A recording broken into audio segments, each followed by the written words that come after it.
1980년 5월 그의 봄은 평범했던 중학교 3학년이었던 동호에게 너무나 잔인한 계절이었다. 동호는 이제 막 변성기가 시작되어 소년티를 겨우 벗으려던 15살이었다. 광주 중흥동의 낡은 집에 새들어 살던 정대와 정미 남매와는 아주 가까웠었다. 정대는 동호와 같은 학년이었고 둘은 방과 후면 나란히 앉아 입시 준비를 했었다. 늦은 저녁까지 교과서를 펼쳐놓고 미래를 이야기하고 뻔하고도 평범한 일상을 공유했었다. 그날들이 영원할 것처럼 느껴졌었다.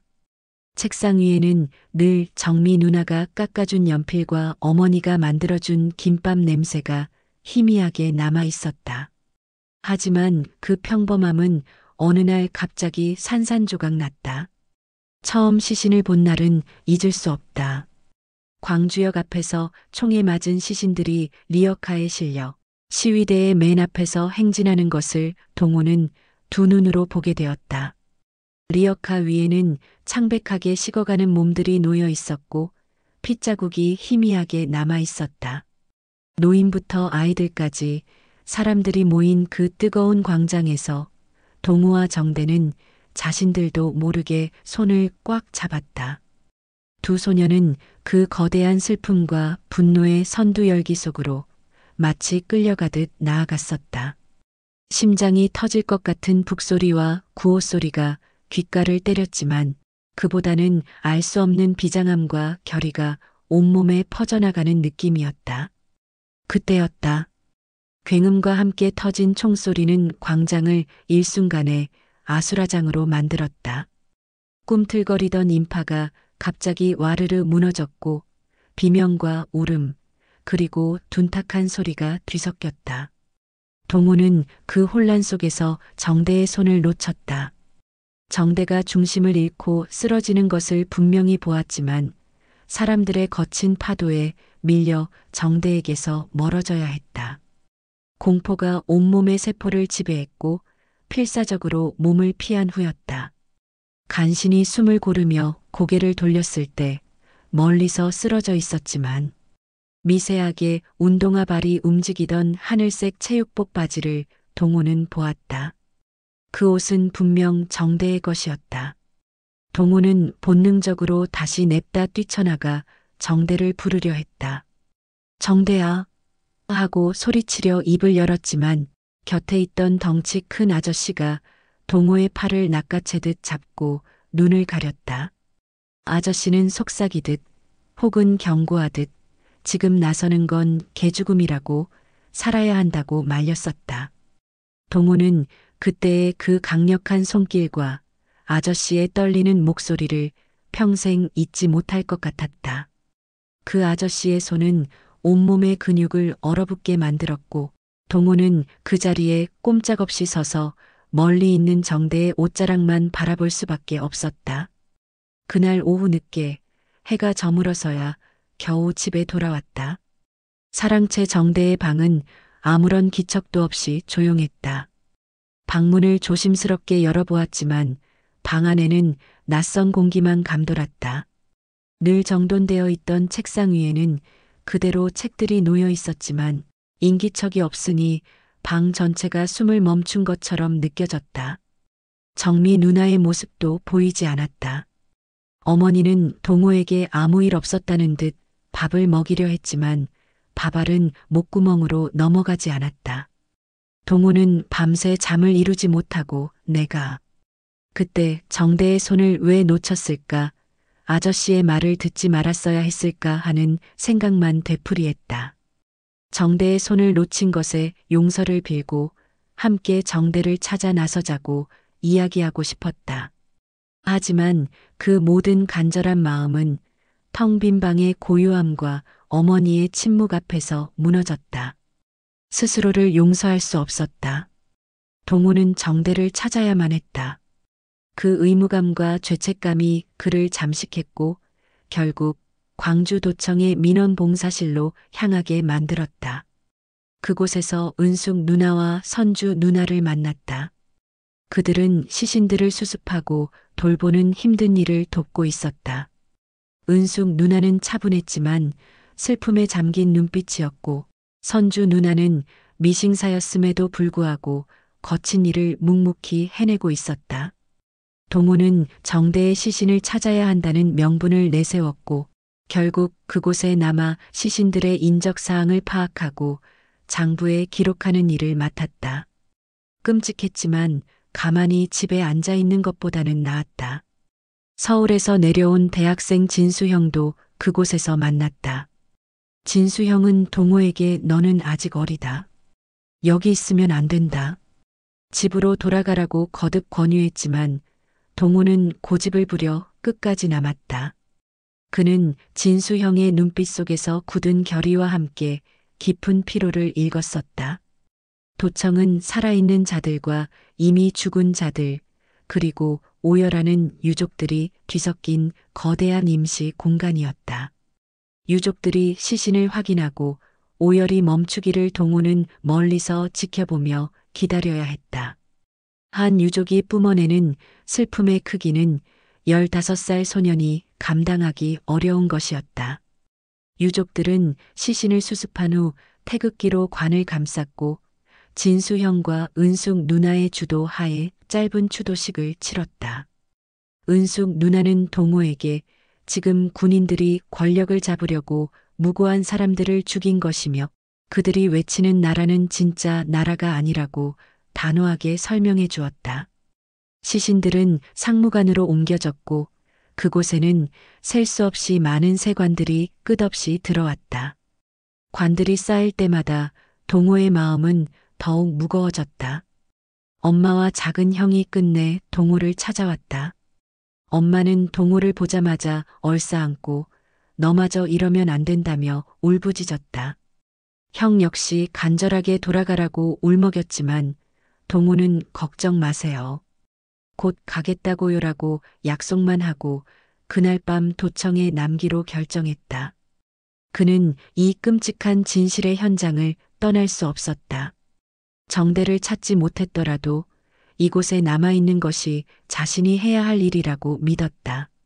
밤이 되자 도청 안은 더욱 비장한 침묵에 잠겼고 동호는 왠지 모를 숙명 같은 것을 느꼈다. 마지막 날 새벽이 되자 도청에 남아있던 사람들은 항쟁을 결의했다.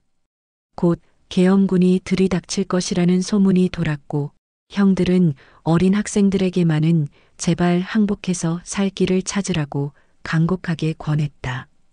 진수형은 동호의 어깨를 잡고 신신당부했다. 너는 살아야 한다. 살아남아 이 모든 것을 이야기해야 한다. 결국 4명의 고등학생들과 동호는 2층에서 두 손을 들고 조용히 내려왔다. 살기 위해서, 형들의 말을 따르기 위해서였다. 그들의 얼굴은 공포보다는 체념과 순종으로 가득 차 있었다. 하지만 흥분한 장교는 그들을 향해 총을 난사했고 일렬로 걸어오던 5명은 그 자리에서 그대로 쓰러졌다. 동호는 그렇게 총에 맞아 짧은 생을 마감했다. 총에 맞아 쓰러졌던 동호의 친구 정대는 이제 혼이 되어 세상에 남았다. 그는 자신의 옆구리, 정확히는 뼈와 살이 갈라진 곳에서 솟구치는 피가 멈출 때까지 멀리서 도망치는 동호의 뒷모습을 보고 있었다. 그의 시선은 동호가 사라진 후에도 한참 동안 그 자리에 머물렀다. 정대는 심장이 멈춘 후에도 계속 피를 쏟아냈고 몸의 온기가 완전히 사라진 뒤에야 비로소 자신이 죽었다는 것을 깨달았다. 그는 눈을 감은 채 자신의 얼굴이 얇고 투명해진 것을 낯설게 내려다보았다. 혼이 된 자신의 모습은 생전의 모습을 그대로 복제한 듯 했지만 그 밀도와 무게는 완전히 달랐다. 얼마 후 군인들이 들이닥쳤다. 그들은 시신들을 마치 짐짝처럼 다뤘다. 군인들은 정대의 몸을 들어 올려 군용 트럭 적재함에 던져 넣었다. 차가운 쇠판 위에 몸이 부딪히는 둔탁한 소리가 났다. 자줏빛 여명 무렵이 되어서였다. 아직 해가 뜨기 전에 모든 것이 불분명한 시간이었다. 정대는 얼굴도 말도 없는 하지만 간이 크고 부드러운 어떤 그림자가 자신에게 닿는 것을 느꼈다. 그것은 살아있는 인간의 온기가 아닌 형체 없는 어떤 존재였다. 둘은 서로에게 말을 거는 법은 몰랐지만 온 힘을 기울여 서로를 생각하고 있다는 것만을 느낄 수 있었다. 그 감정의 교류는 짧았지만 강렬했다. 마치 차가운 시공간 속에서 잠시 손을 잡은 것처럼 느껴졌다. 마침내 그 그림자가 떨어져 나가자 정대는 다시 혼자가 되었다. 정대는 죽기 전 그저 키가 훌쩍 크고 싶었고 체육 시간에 멋지게 푸시업을 잘하고 싶었던 16살 소년이었다. 꿈 많고 장난기 넘치던 소년이었다. 이제 그의 몸은 차가운 덤불 속에서 썩어가고 있었다. 그는 자신을 죽인 이들은 누구였는지, 그리고 왜 그들이 자신을 죽였는지에 대해 끝없이 생각했다. 그 답은 혼의 상태에서도 찾을 수 없는 무의미한 질문이었다. 며칠 후 세찬 비가 내렸다.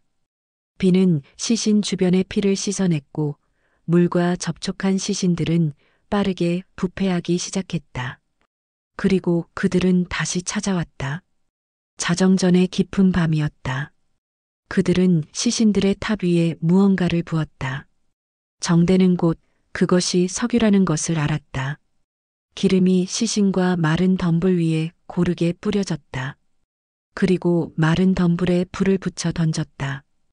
불길이 숲을 집어삼킬 듯 맹렬하게 타올랐다. 마침내 자유를 얻었다. 육체에서 완전히 해방된 정대의 혼은 이제 어디든 갈 수 있게 되었다. 그가 가장 먼저 생각한 곳은 동호였다. 동호에게 가야겠다고 생각했다. 바로 그 순간이었다. 수천 개의 불꽃 소리와 함께 놀란 혼들이 사방으로 뛰쳐나오는 소리가 들려왔다. 그것은 수많은 영혼들이 육체를 떠나 허공으로 솟구치는 소리였다. 정대는 직감했다. 그 순간 동호가 방금 죽었다는 것을 느꼈다. 정대는 힘차게 그곳으로 날아간다면 동호의 혼을 만날 수 있을 거라 생각했다. 다시는 손을 놓치지 않겠다고 다짐했다. 하지만 얼음장 같은 새벽빛 속에서 정대의 혼은 발이 묶인 듯 어디로도 움직일 수 없었다. 그는 그 자리에서 동호의 혼이 솟구친 방향을 향해 간절한 염원만을 보낼 수 있었다. 그 염원은 아무런 메아리 없이 차갑고 광활한 새벽의 허공으로 흩어졌다. 그날 도청을 빠져나왔던 은숙은 5년이 지나 20살 중반에 작은 출판사에 다니고 있었다. 마지막 날 시민군들이 여자들에게는 집으로 돌아가 살 길을 찾으라고 설득했었다. 은숙은 죽음이 두려웠고 결국 도청을 나왔다. 나오기 직전 하늘색 체육복 위에 교련복을 걸친 채 총을 메고 있던 동호의 모습을 보았고 그를 잡지 못했었다. 집으로 돌아왔을 때 아버지는 군인들이 들이닥치자 은숙을 깊숙이 숨기고 거짓말을 했었다. 얼마 지나지 않아 분수대에서 다시 물이 솟아나왔고 은숙은 매일 공중전화 부스에서 도청 민원실에 전화를 걸어 물을 잠가 달라고 항의했다. 결국 나이든 여사무원에게 이젠 다 잊고 공부하라는 말을 들었었다. 입시에 실패한 후 어머니는 은숙에게 남들처럼 살고 잊어버려 달라고 애원했다. 은숙은 누구의 짐도 되고 싶지 않았기에 서울의 대학에 갔지만 캠퍼스에서도 트라우마와 악몽에 시달렸다. 결국 학교를 그만두고 작은 출판사에 취직했다. 그녀가 혼자 살아남는 것이 가장 두려웠고 차라리 끝까지 버티는 편이 나았을 것이라고 생각했었다. 어느 날 수배 중인 희곡 작가의 행방을 묻는 한 사내가 출판사에 들이닥쳐 은숙의 뺨을 7대나 때렸다. 사내는 협박했지만 은숙은 담담하게 모른다고 대답했다. 뺨은 실핏줄이 터져 푸르죽죽한 피 반점처럼 새겨졌다. 그녀는 불판 위에서 고기가 익어가는 모습을 견디지 못했고 살점 위에 피와 육즙이 고이는 것을 참을 수 없었다. 출판하려던 원고는 검열을 받아 대부분의 문장에 먹줄이 그어져 출판이 불가능해졌다. 은숙은 화장도 하지 않았고 신이 빨리 늙기를, 생명이 길게 이어지지 않기를 원했다. 그 참혹한 기억 속에서도 여전히 허기를 느끼며 입맛이 돈다는 사실이 그녀를 괴롭혔다. 그녀는 이제 인간을 믿지 않았고 어떤 진실도 완전하게 신뢰하지 않았다. 나중에 무대에 올려진 그 희곡을 보러 갔었을 때 여배우는 당신이 죽은 뒤 장례식을 치르지 못해 내 삶이 장례식이 되었다고 말했다.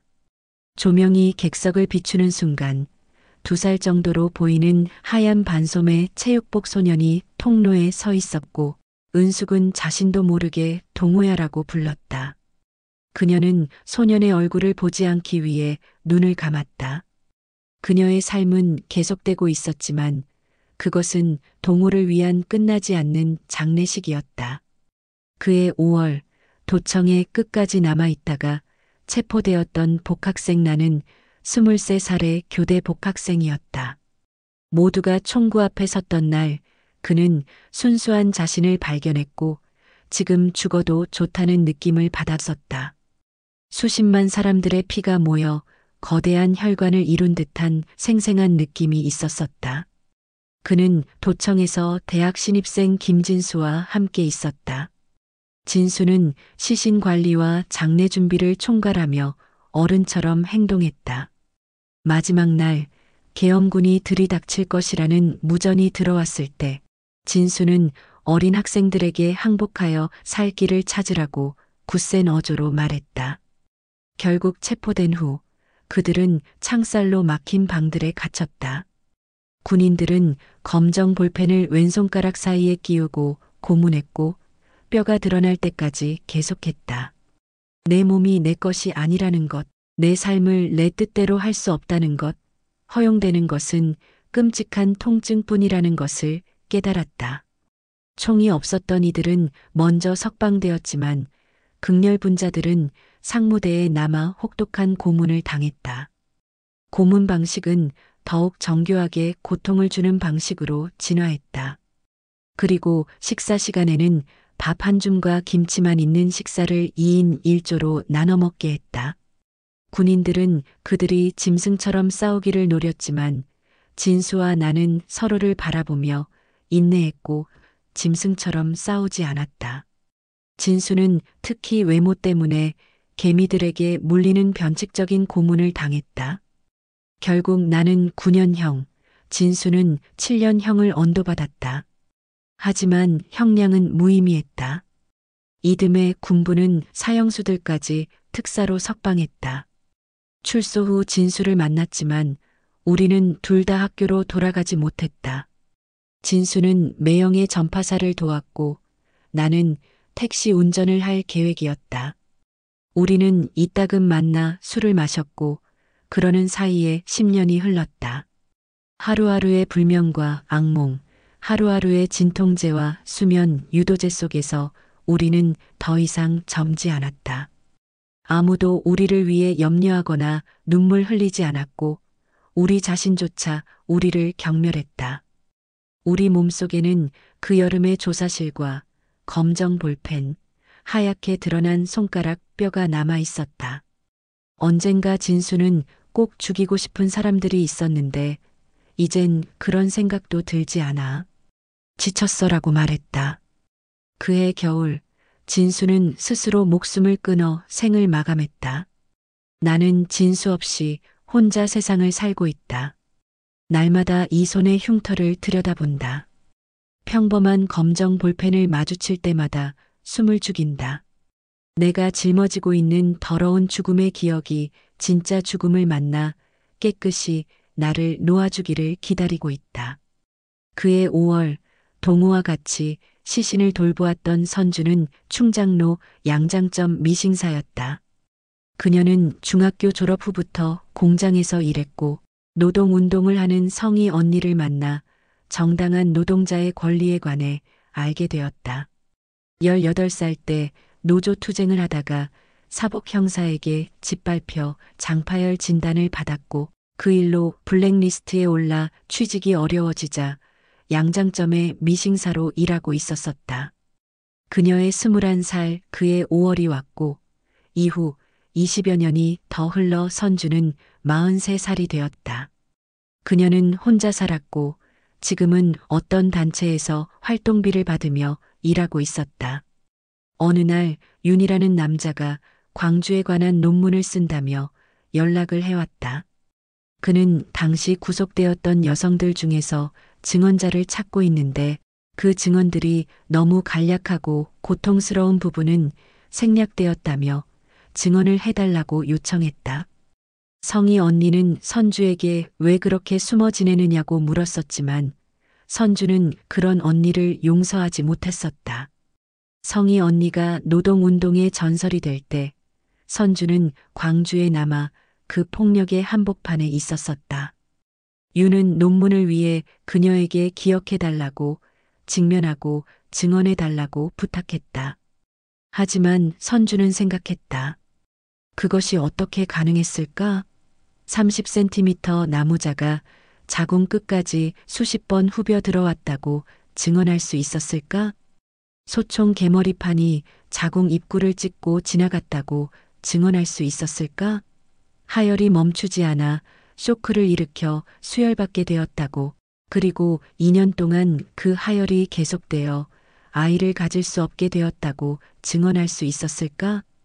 짧은 입맞춤, 뺨을 얼만지는 손길, 여름에 팔다리를 내놓아 누군가의 시선이 머무는 일조차 고통스러웠다고 증언할 수 있었을까? 그녀는 자신의 몸을 증오하게 되었고 모든 따뜻함과 사랑을 스스로 부서뜨리며 도망쳤었다고 증언할 수 있었을까? 그로부터 20여 년이 흘렀지만 그 여름 이전으로 돌아갈 길은 끊어졌다. 학살 이전, 고문 이전의 세계로 돌아갈 방법은 어디에도 없었다. 그러나 그녀는 알고 있었다. 그 봄과 같은 순간이 닥쳐온다면 끝까지 남겠다고 손을 들었던 선택을 또다시 하게 될 것이라는 것을. 그리고 동호에게 호일에 싼 김밥을 나누어 먹고 동호를 억지로라도 집으로 돌려보냈더라면 동호가 남지 않았을 거라는 생각을 자주 했었다. 선주는 빈 공간을 향해, 어둠을 향해 자꾸만 자신에게 오고 있는 동호의 존재를 느꼈다. 동호가 왜 아직 살아있는지를 물으려고 오는 건지를 자신에게 물어보곤 했었다. 동호의 어머니는 아들을 잃은 후 가장 길고 깊은 고통의 세월을 견뎠다. 동호는 어머니 손으로 묻혔다. 관 뚜껑을 닫기 전 마지막으로 본 아들의 얼굴은 너무나 해쓱했었다. 작은 아들은 동호가 총 맞고 피를 흘려서 관이 가벼웠던 거라고, 이원수는 자신이 갚겠다고 했다. 어머니는 나라에서 죽인 동생 원수를 무슨 수로 갚느냐고 너까지 잘못될까봐 절규했다. 이후 30년 동안 작은 아들은 친구들 중 제일 먼저 어깨가 굽고 머리가 하얗게 새었다. 어머니는 그 아들이 아직도 원수 갚을 생각을 하는 것은 아닌지 가슴이 내려앉곤 했었다. 정대 남매의 아버지가 찾아와 실성한 사람처럼 애들을 찾아 헤맸고 하던 일을 접고 사랑채에서 지내며 미친 듯이 관청을 드나들었다. 어머니는 정대 남매를 들이지 않았더라면 동호가 애쓰지 않았을 텐데 하고 생각하다가 천벌을 받을까봐 머리를 흔들었다. 어머니는 아들을 잃고도 밥이 목으로 넘어가는 자신이 쇠심줄 같다고 한탄했다. 남편이 병치레를 하자 그녀 혼자 유족회에 나갔고 처음 보는 엄마들과 서로 손을 잡고 눈을 들여다보며 위로를 나누었다. 구호를 외치다 경찰서에 잡혀갔을 때 부상자회 청년이 엄마들을 위해 울자 그녀는 온 세상이 하얗게 보였다.